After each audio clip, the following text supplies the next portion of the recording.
Gwamnatin Najeriya na shirin cire harajin VAT a kan magunguna.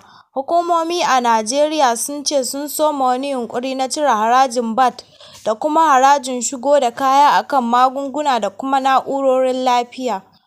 Sanarwar da Ma'aikatar Kiwon Lafiyar Ƙasa ta fitar ta ce a yanzu haka an kusa kammala tsarin da yadda shugaban ƙasa zai bayar da umarni a kai.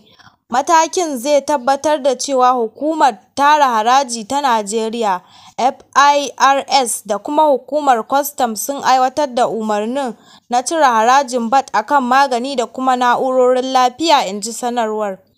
A tsakiyar wannan shekara, Ministan Lafiya Farfesa Muhammad Ali Fate ya sanar da cewa Shugaba Tunubu ya sanya hannu a kan dokar samar da magani da sirinji da sauran kayayyakin lafiya a ƙasar.